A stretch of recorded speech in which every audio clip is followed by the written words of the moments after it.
आइए दोस्तों उत्तर प्रदेश की बड़ी खबरें और आज के यूपी के सभी मुख्य समाचार पर नजर डालते हैं। देखिए योगी सरकार का नया प्लान, यूपी में आसान होगा अब आपका सफर। 2600 किलोमीटर नए नेशनल हाईवे बनाए जाएंगे और एनएच से जुड़ेंगे कई सारे शहर भी। उत्तर प्रदेश में 2600 किलोमीटर से ज्यादा लंबाई के नए नेशनल हाईवे यानी कि राष्ट्रीय राजमार्ग बनाने का काम इस साल पूरा करने की तैयारी की गई है। 2023-23 में ये बड़े हाईवेज बनकर कंप्लीट हो जाएंगे जो किन किन शहरों को जोड़ेंगे। देखिए मिर्जापुर, जौनपुर, मछली शहर, वाराणसी भी एनएच से जुड़ेंगे और भी ज्यादा डिटेल आप देख सकते हैं। चलिए बड़ी खबर देखिए, उत्तर प्रदेश में बिजली विभाग का बड़ा ऐलान, उपभोक्ताओं को देने जा रहा है ये बड़ी सौगात, कर दी शुरुआत। दरअसल यूपी में बिजली उपभोक्ताओं के लिए बड़ी खुशखबरी आ गई है। अब जो दोस्तों बिजली कनेक्शन लेते समय सिक्योरिटी राशि जमा कराते हैं ना, उसका ब्याज भी हर महीने आपको बिल में जोड़ करके बिजली विभाग के द्वारा दिया जाएगा और इसकी शुरुआत भी हो चुकी है। और वहीं देखिए बड़ी खबर, इन पेंशन धारकों को मिलेगा सरकारी राशन का लाभ, यहाँ कर सकते हैं आवेदन। केंद्र और राज्य सरकार का सरकारी राशन अब पेंशन धारकों के घर पर भी पकेगा, यानी पेंशन धारक अब भूखे नहीं सोएंगे बल्कि उनके लिए चावल, गेहूं आदि राशन का लाभ मिलेगा। योगी सरकार की तरफ से ये भी नई योजना बनाई गई है, ज्यादा जानकारी आप देख सकते हैं इसके बारे में। और बड़ी खबर देखिए, उर्स ए रजवी के चलते बरेली में मंगलवार तक लागू रहेगा रूट डायवर्जन, शहर में प्रवेश नहीं कर सकेंगे भारी वाहन। बरेली में 10 से 12 सितंबर तक के बीच में ये पर्व मनाया जाएगा और यही वजह है कि अगले 2-3 दिन तक भारी वाहन शहर में प्रवेश नहीं कर पाएंगे, है ना। और बड़ी खबर देखिए, उत्तर प्रदेश पुलिस के जवानों पर अब रहेगी नजर, कहां किसकी ड्यूटी लगी है, कहां क्या लोकेशन है, तत्काल मिलेगी जानकारी। पुलिसिंग व्यवस्थाओं में सुधार के लिए सक्रिय ड्यूटी व्यवस्थापन प्रणाली करके एक नया मोबाइल ऐप शुरू किया गया है योगी सरकार की तरफ से। और इस व्यवस्था के शुरू होने के बाद यदि पुलिसकर्मी ड्यूटी से अनुपस्थित हुए तो स्वतः ही उनकी गैर हाजिरी यानी कि एब्सेंट लग जाएगी। और इस नए सिस्टम से पुलिस कर्मियों का ड्यूटी पर सही स्थान पर सही समय पर पहुंचना, उपस्थिति दर्ज कराना, ये सब कुछ एडवांस और आधुनिक तरीके से हो जाएगा, है ना। और वही खबर है दोस्तों, प्रदेश में महंगा होगा घर बनाना, ईंट, मोरंग, बालू और गिट्टी पर अब 18% जीएसटी लगेगा। राज्य कर आयुक्त ने सख्ती से जीएसटी वसूलने का निर्देश जारी कर दिया है। इतने दिन ढीलम ढाल फिर भी दी जा रही थी, लेकिन अब इन सारी चीजों पर 18% जीएसटी वसूला जाएगा। खनन को लेकर ये नई दरें लागू करने का आदेश जारी किया है। अच्छा, विकास को लेकर एक और अच्छी खबर आ रही, देखिए प्रदेश के सभी 72 विभागों को 22 दिन में खर्च करने होंगे 15,000 करोड़ रुपए। योगी सरकार की तरफ से निर्देश भी जारी कर दिए हैं और ये हजारों करोड़ रुपए खर्च किए जाएंगे तो जाहिर सी बात है प्रदेश में आपको डेवलपमेंट और विकास भी देखने को मिलेगा, है ना। अच्छा खबर देखिए, प्रदेश के 19 और शहरों में चलेगी इलेक्ट्रॉनिक बसें। सबसे ज्यादा बसें प्रदेश की राजधानी लखनऊ समेत इन 3 शहरों में चलाई जाएगी। हाल ही में मैंने आपको बताया था ना, योगी सरकार का प्लान है बड़े शहरों में 150, मध्यम में 100 और बाकी छोटे शहरों में 50 बसें चलाई जाएगी। अब ये कौन कौन से शहर में कितनी बसें चलेगी जिसकी जानकारी भी आप स्क्रीन पर देख सकते हैं, है ना। और वहीं देखिए दोस्तों, अयोध्या में बन रहे राम मंदिर को लेकर बड़ी अच्छी खबर आ रही है। रामलला के प्राण प्रतिष्ठा की तारीख सामने आ गई है। देखिए आप ठीक अगले साल जनवरी में 22 जनवरी 2024 को अपने मंदिर में विराजेंगे रामलला। देश के प्रधानमंत्री नरेंद्र मोदी को भी G20 के बीच न्योता भेजा गया राम मंदिर प्राण प्रतिष्ठा के लिए। और यहाँ तक कि मंदिर प्रशासन को दिसंबर तक काम पूरा करने के निर्देश भी दिए हैं योगी सरकार ने, ताकि दिसंबर तक काम निपट जाए, जनवरी में प्राण प्रतिष्ठा की और दूसरी सजावट वगैरह की तैयारियां हो जाए। और देखिए दोस्तों, प्लान तो ऐसा रखा गया कुछ, रामलला की प्राण प्रतिष्ठा से 10 करोड़ परिवारों को जोड़ने की योजना है। देश भर के 5 लाख मंदिरों में तो इस आयोजन का लाइव प्रसारण भी किया जाएगा। मतलब बड़ा ही भव्य होगा, जैसे कुंभ का मेला लगता है ना, उतना विशाल होगा रामलला का प्राण प्रतिष्ठा का आयोजन। 1 करोड़ से ज्यादा लोगों के आने की संभावना है ना। और अगला अपडेट देखिए आप, प्रयागराज में एसआरएन हॉस्पिटल में आज होगा live operative workshop. Green light laser और होमियम लेजर सर्जरी के जरिए स्पेशलिस्ट करेंगे 10 सर्जरी। इसका लाइव प्रसारण भी किया जाएगा। देश भर के जाने माने यूरोलॉजिस्ट आज 10 सितंबर को प्रयागराज आ रहे हैं। और बड़ी खबर है, एटा में राष्ट्रीय लोक अदालत का आयोजन हुआ। देखिए रिकॉर्ड तोड़ 44,000 वादों का निस्तारण किया गया। जिला जज बोले ऐसा कोई विवाद नहीं जिसका सुलह समझौते से समाधान न हो सके। सहारनपुर में भी देखिए लोक अदालत में 4,26,000 वादों का निपटारा हुआ। अधिवक्ता एसोसिएशन ने विरोध भी किया। सहारनपुर में लोक अदालत में 35 करोड़ रुपए प्राप्त हुए। अच्छा, वाराणसी में एक नई पहल देखिए दोस्तों, वाराणसी का परिचय बताएगी खास वेबसाइट। स्मार्ट सिटी जल्द लॉन्च करेगा पोर्टल, जिसमें पर्यटकों और तीर्थ यात्रियों को सहूलियत होगी, क्योंकि उन्हें वाराणसी में कहां क्या है ये घूमने फिरने जानने का मौका मिलेगा, है ना। और वहीं देखिए प्रशासन की एक और नई पहल, उत्तर प्रदेश के कानपुर में चकेरी से एयरपोर्ट जाने वाले मार्ग को अब शिव शक्ति मार्ग के नाम से जाना जाएगा। चंद्रयान 3 की सफलता पर वैज्ञानिकों के अभिनंदन के तौर पर यह फैसला लिया गया। जैसे चांद के उस साउथ पोल को पीएम मोदी ने शिव शक्ति पॉइंट नाम दिया, वैसे ही चकेरी से एयरपोर्ट जाने वाला मार्ग अब शिव शक्ति मार्ग कहलाएगा, है ना। और बड़ी खबर देखिए, मऊ में कैंप लगाकर औषधि विक्रेताओं का रजिस्ट्रेशन करवाया गया। अधिक से अधिक रजिस्ट्रेशन कराने की अपील, प्रशासन कर रहा सहयोग। खबर है दोस्तों, प्रदेश में आज सोमवार से न्यायिक कार्य पर लौटेंगे अधिवक्ता। 16 सितंबर से योगी सरकार के खिलाफ चरणबद्ध आंदोलन का ऐलान किया है। मतलब कल 11 सितंबर से वकील अपने काम पर तो लौट जाएंगे, लेकिन आंदोलन खत्म भी नहीं होगा, जारी रहेगा।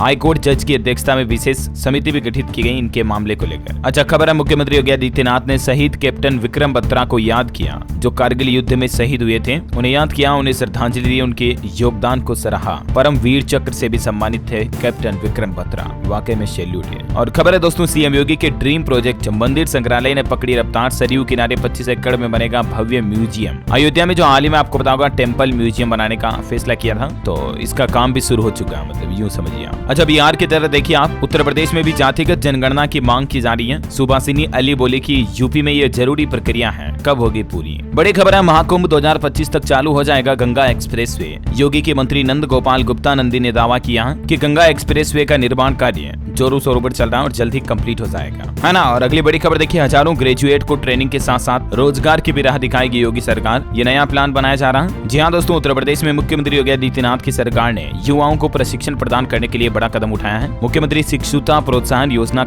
शुरू करने की घोषणा की है और इस योजना के तहत इस साल वित्तीय वर्ष में 83,000 ट्रेनिंग मिलेगी, यानी 83,000 युवाओं को शामिल करने का लक्ष्य रखा गया है 2023-24 में। उच्च शिक्षा विभाग के बजट में योगी सरकार ने 100 करोड़ रुपए की धनराशि का प्रावधान भी इसी योजना के लिए किया है और इस योजना में युवाओं को ट्रेनिंग के साथ साथ 1,000 रुपए हर महीने अतिरिक्त धनराशि स्टाइपेंड वगैरह के रूप में भी देगी। तो ये सीएम योगी का नया प्लान है ना। और वह देखिए, पर्यावरण प्रदूषण पर लगाम लगाने के लिए भी नई और अनोखी पहल। रक्षा व औद्योगिक गलियारों में पर्यावरण की मॉनिटरिंग करवाएगी योगी सरकार, जिसमें वायु, ध्वनि, जल, मृदा, भूगर्भ जल वगैरह की मॉनिटरिंग होगी, जांच होगी। अच्छा, वाराणसी के लिए योगी सरकार ने एक और बड़ा फैसला लिया, पर्यटकों को खास सुविधा मिलने वाली है। दरअसल वाराणसी में काशी दर्शन नाम से एक स्पेशल बस चलाई जाएगी, जो स्पेशली पर्यटकों के लिए, टूरिस्ट के लिए ही होगी। और वहीं खबर है कि योगी सरकार ने नंद बाबा दुग्ध मिशन के लिए समिति का गठन किया। दुग्ध उत्पादन में राज्य को अग्रणी बनाए रखने की नई पहल है। इससे किसान भाई लोगों को भी फायदा होगा और दुग्ध उत्पादन बढ़ेगा तो प्रदेश की इकोनॉमी को भी एटलीस्ट बूस्टअप ही मिलेगा। इस योजना के तहत सरकार देशी नस्ल की 25 दुधारू गायों की 35 इकाइयां भी स्थापित करेगी। और देखिए, गौ सेवकों को रोजाना 50 रुपए प्रति गोवंश योगी सरकार उन्हें पालन पोषण के लिए भी देगी। अब तक 30 रुपए मिलते थे, लेकिन इस धनराशि को बढ़ा दिया। योगी सरकार की तरफ से खुद इस बात का ऐलान किया गया। अब 50 रुपए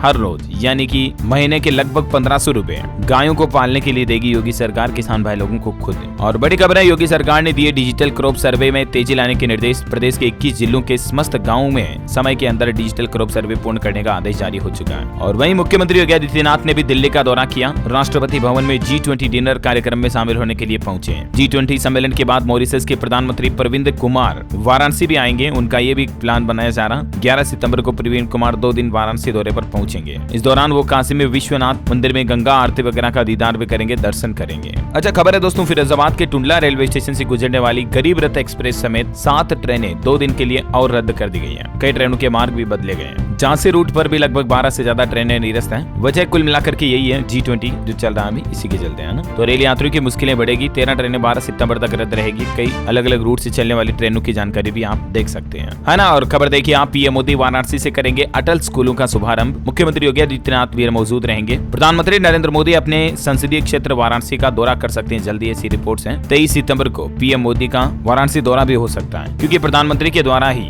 अटल आवासीय विद्यालयों का शुभारंभ किया जाएगा। हो सकता है वो वर्चुअली शुभारंभ करे डिजिटल तरीके से, या फिर खुद वाराणसी का दौरा करके फिर शुभारंभ कर सकते हैं, है ना। और खबरों में आगे बढ़े दोस्तों, इससे पहले आज के प्रदेश के मौसम समाचार पर नजर डाल लेते हैं। देखिए, उत्तर प्रदेश में बदला मौसम का मिजाज। अभी कितने दिन तक बारिश जारी रहेगी, तो इसको लेकर मौसम विभाग का कहना है कि अभी लगातार 5 दिन तक प्रदेश में मौसम बारिश का दौर ऐसे ही जारी रहेगा। कई जिलों में बरसात के आसार हैं। देखिए, अब आज भी कई जिलों में बारिश का तेज अलर्ट है। काले बादलों और बारिश के मौसम से मानसून थोड़ा सुहाना हुआ। 10 तारीख को भी प्रदेश के कई जिलों में बारिश की संभावना है। और वहीं देखिए आप, वैसे तो मौसम विभाग ने हमारे देश में उत्तर प्रदेश, मध्य प्रदेश समेत 18 राज्यों में भारी बारिश की संभावना जताई है। और मौसम विभाग का कहना है कि मानसून खत्म होने में अभी 21 दिन बाकी है। अब तक देश में इस साल 11% कम बारिश हुई। और जहां तक बात करें दोस्तों उत्तर प्रदेश की, तो देखिए आप, अयोध्या में झमाझम बारिश देखने को मिली कल भी। और आज भी प्रदेश के 36 जिलों में भारी बारिश का अलर्ट जारी है। भारी बारिश का ही नहीं बल्कि बिजली गिरने की भी चेतावनी है। और मौसम विभाग का कहना है कि 5 दिन ऐसा ही मौसम रहने वाला है। देखिए आप, प्रदेश के किन किन जिलों में बारिश की संभावना रहेगी, जिनकी लिस्ट भी आप स्क्रीन पर देख सकते हैं। इन 17 जिलों में मध्यम से हल्की बारिश के आसार हैं। 13 सितंबर तक का यह बारिश पूर्वानुमान जारी किया गया है। और दोस्तों, क्योंकि न सिर्फ बारिश की बल्कि बिजली गिरने की भी चेतावनी है, तो आप सावधान रहिएगा। देखिए देखिए आप, प्रतापगढ़ में भी कल ही आकाशीय बिजली गिरने से 2 लोगों की जान चली गई। फतनपुर में भैंस चरा रहा था युवक, तभी बिजली गिर गई अचानक से। कुंडा में करेला की फसल तोड़ रहा था किसान, उस पर भी बिजली गिर गई। और इस बार उत्तर प्रदेश में भी एल नीनो की वजह से 30% तक बारिश कम हुई। ये यूपी देश का तीसरा ऐसा जोन बन गया जहां सबसे कम वर्षा मानसून। 4 जिलों की स्थिति तो